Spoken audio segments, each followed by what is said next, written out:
অসমাপ্ত সেতু দুর্বৃত্তদের আখড়া। দূর থেকে মনে হবে আমাজনের জঙ্গল, জঙ্গলের ভেতরে ভুতুড়ে কংক্রিটের সেতু। 15 বছরেও পাকা সেতুর কাজ অসমাপ্ত।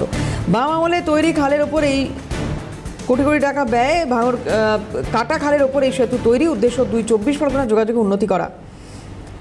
পাকা সেতু রাতে এখন দুর্বৃত্তদের আখড়া, ভুতুড়ে সেতু বলেই পরিচিত মানুষের কাছে। হাড়োয়ার কামারগাতি এলাকার ঘটনা এটি। অসমাপ্ত সেতু দুর্বৃত্তদের আখড়া। দূর থেকে মনে হবে আমাজনের জঙ্গল।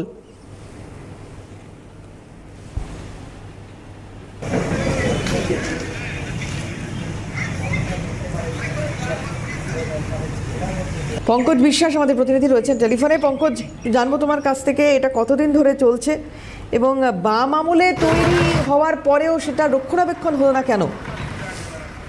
একদমই, দেখো স্থানীয় যেটা অভিযোগ যে 2011 সালের 24শে ফেব্রুয়ারি তৎকালীন মন্ত্রী সুভাষ নস্কর এবং আব্দুল রিজ্জাক মোল্লা তারা কিন্তু এই সেতু শিলান্যাস করেন। প্রায় কোটি টাকা ব্যয় কিন্তু সেতুটি তৈরি হয়েছিল, কিন্তু কোনো রাস্তা ছিল না। অ্যাপ্রোচ রোডের জন্য কিন্তু সেই সেতুটা কিন্তু চালু করা সম্ভব হয়নি। তারপরে কিন্তু বাম আমলের পতন ঘটে, তৃণমূলের সরকার আছে। 15 বছর ধরে কিন্তু তৃণমূল প্রতিশ্রুতি দিয়েছে যে জমি জট আছে সেগুলো কাটিয়ে তোলা হবে এবং কিন্তু ওই ব্রিজটা শুরু করা হবে চলাচলের জমি। কিন্তু 15 বছর অতিক্রান্ত হয়ে গেছে, কোনো রকম কোনো কাজ হয়নি, যার জেরে কিন্তু ওই সেতুটি কিন্তু ভগ্নদশা অবস্থা।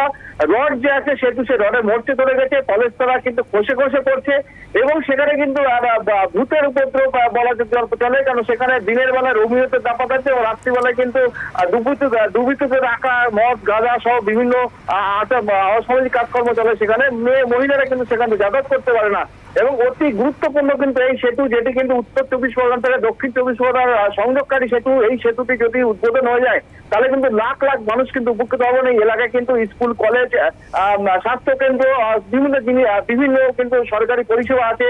স্কুলের ছেলেমেয়েরা স্কুলে যেতে পারে না এবং উত্তর থেকে দক্ষিণ 24 পরগনা সহজে কিন্তু যাওয়া যায় এই সেতুটি উদ্বোধন হয়ে গেলে।